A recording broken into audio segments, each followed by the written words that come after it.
Did you know you can sharpen your own chipper blades?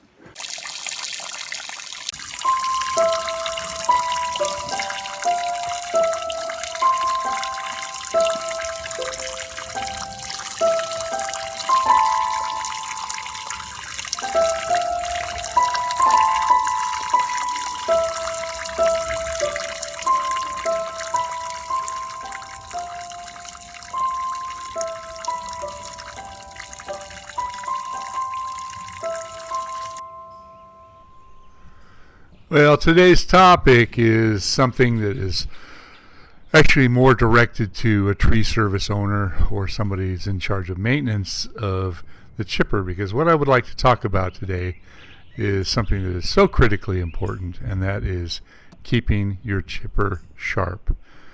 But quickly, a little bit before this is where I live. I live up in the Santa Cruz Mountains overlooking the Silicon Valley, and I live with the trees. I have giant trees all around my home. Some of these trees are well over 100 feet tall, and some of them are fairly close to my house. I say that because in a lot of the videos, the comments that I hear, it's, oh, I would never have a tree close to my house. An idiot would only live next to big trees. You've got to think about the trees. You've got to understand the trees. You've got to pay attention to the trees. And once in a while, you've got to see something that needs to be done. For instance, I've got a black oak that didn't leaf out this year. There's a lot of things that I've done to my property. I've brought in a lot of different plants, and, it's a beautiful, beautiful place. I thoroughly enjoy the wildlife that's up here. Getting away from the city, getting away from the rat race, but the city is where I make my money. This is kind of cool. When I moved up here 26 years ago, I planted this 1 foot tall pine, which is now about 20 feet tall, growing very, very slowly. But let's get on to today's topic. Did you know you can sharpen your own chipper blades? Well, I've got a video that I did quite a while ago, and I'll put a link to it at the bottom of this video, but I wanted to show you one more time for those of you that didn't see that old video. You make a simple jig like this that holds the flat edge all the way along, and with a angle grinder, and I use a 50 grit sandpaper. You can change the grits and make it smoother if you want to, but this is aggressive and gets most of the metal off quickly. You've got a top piece. I made this out of maple because it's stable. I keep it in the shop. I keep it hung up. It's got a label on it that says chipper blade jig, and with a couple of C-clamps held in place securely, everything becomes really rigid, and the back side is level all the way across, the front side is level all the way across, and then I take the angle grinder and very carefully work my way across. Now, a lot of you will say, well, if you do that, you overheat the metal. Well, the key is not to sit there and burn out one area. You just make long, far, back and forth motions, and I'll go ahead and get this sharpened. It takes me honestly, about 10 to 15 minutes per side, unless they're really boogered up bad. There's a nick right there. And when I take them to the shop, they try to take it all the way down so there aren't any nicks at all, and that shortens the life of the blades. I try to change my blades out at least once a month, and having spare sets really makes a big difference. So it's a rainy day today. Called off the job because it was a little bit too wet, and it's not, this one's not bad, but I like to take them out before they get horribly dull.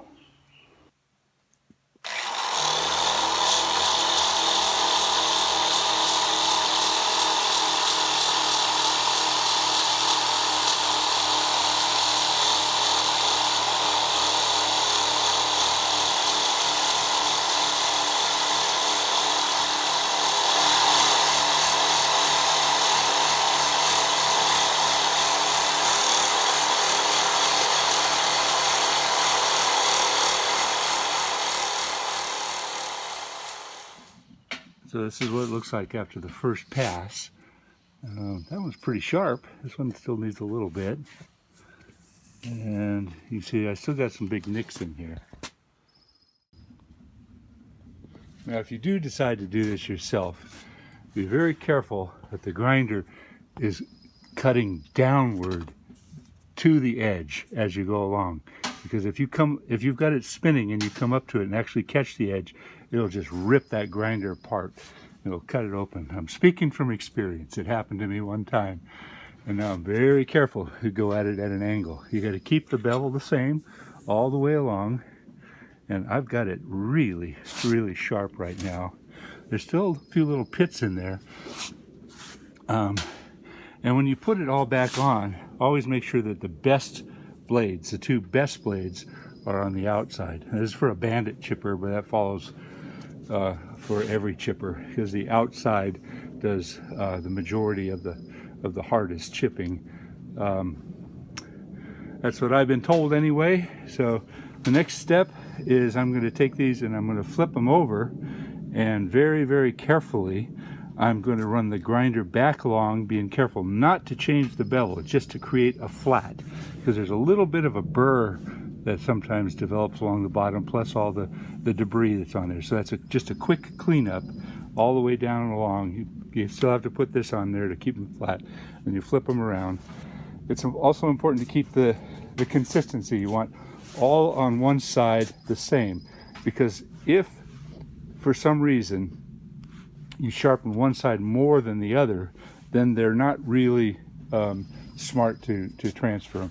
So I run a line down here. I don't know if you can see that or not. It's just a black line that with a magic marker, so that I remember to put the same side all the way up. Now some of you are going to say,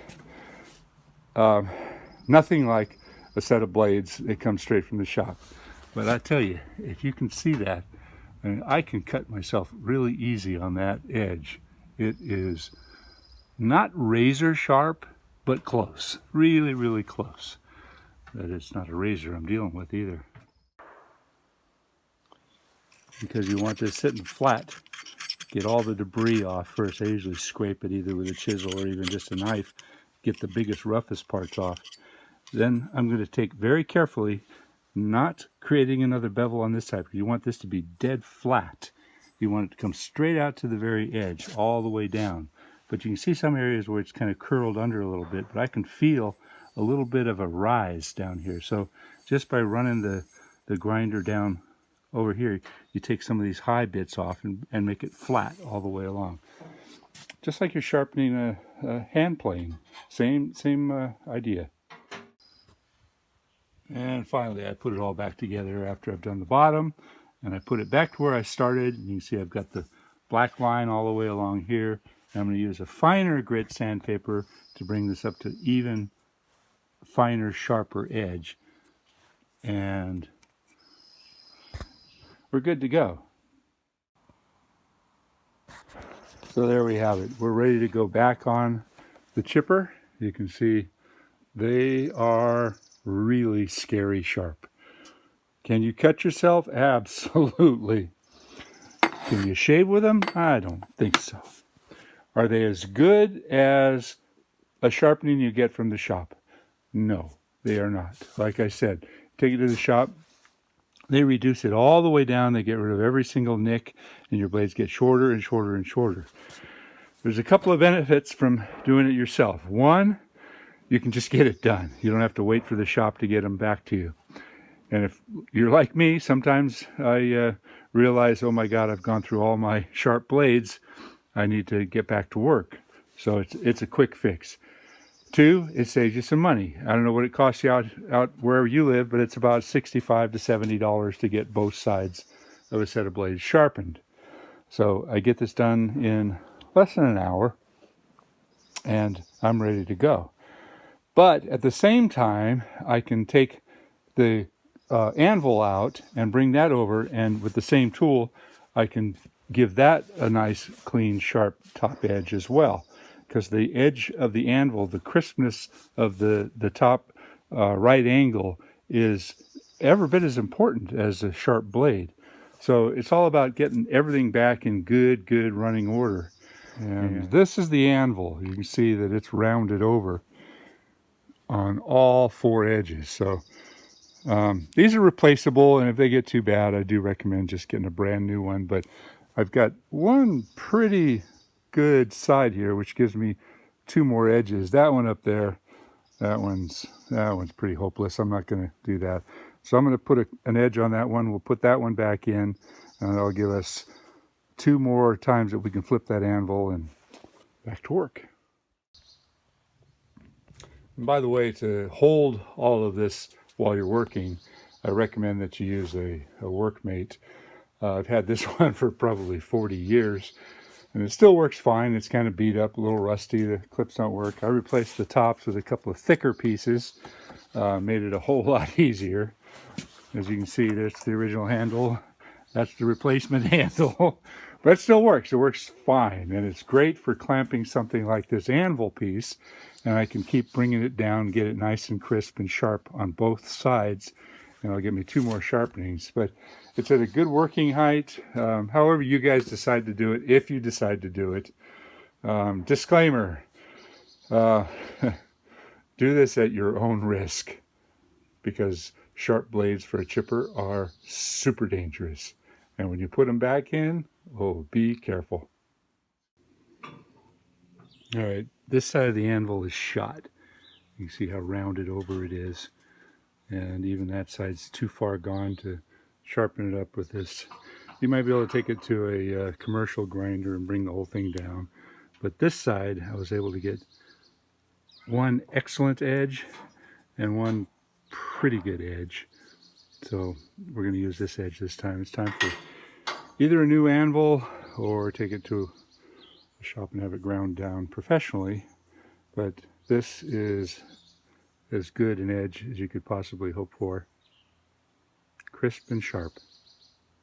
And you know, sharp blades mean smaller chips. Smaller chips mean bigger loads and easier to give away for free. There you have it. That's my technique. Some of you guys are going to blast me for it, but I never got the blades hot.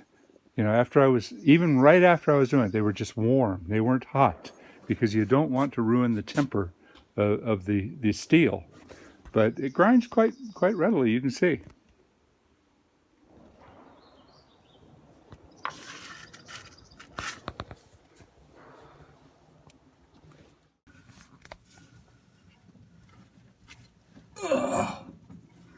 I can't get it to move. Can you rotate it slowly? Push it? Yeah, push it. Okay, watch your fingers. Okay, I'm out of the way. Slow, slow. You're getting closer. Slow, slow. Go. Okay, stop. Okay. Okay, it's really close. Put the floor both sides. I'm going to check. Don't move it. Okay. Go all the way up. All the way up. Keep going. Keep going? Yeah, all the way. Okay. The top can go in just, well, no, I think it's good. Remember the top, we don't use it that much like at the bottom. Yeah, no, it's close. They're both really close. So You got the best side out. Good. No, we did more than just sharpen the blades and change the blades. We did a bit of a repair, and I got into a bit of trouble. So much for wearing a polyester type shirt. Boy, it caught fire on me from a spark from the welding. So I wanted to show you real quickly how well the chipper worked. This is back at a job the next day, and we've got all this brush from the working. That was probably 15% of the brush from this job. You can see we've got some big wood, we've got some big chunks here, and this is before we chipped into the truck. We had a few chips in there from the last job. They don't look too bad. But this is after we finished chipping, and the smaller chips do equate to putting more capacity in the truck. And we're all finished up, and time to get cleaned up and go home.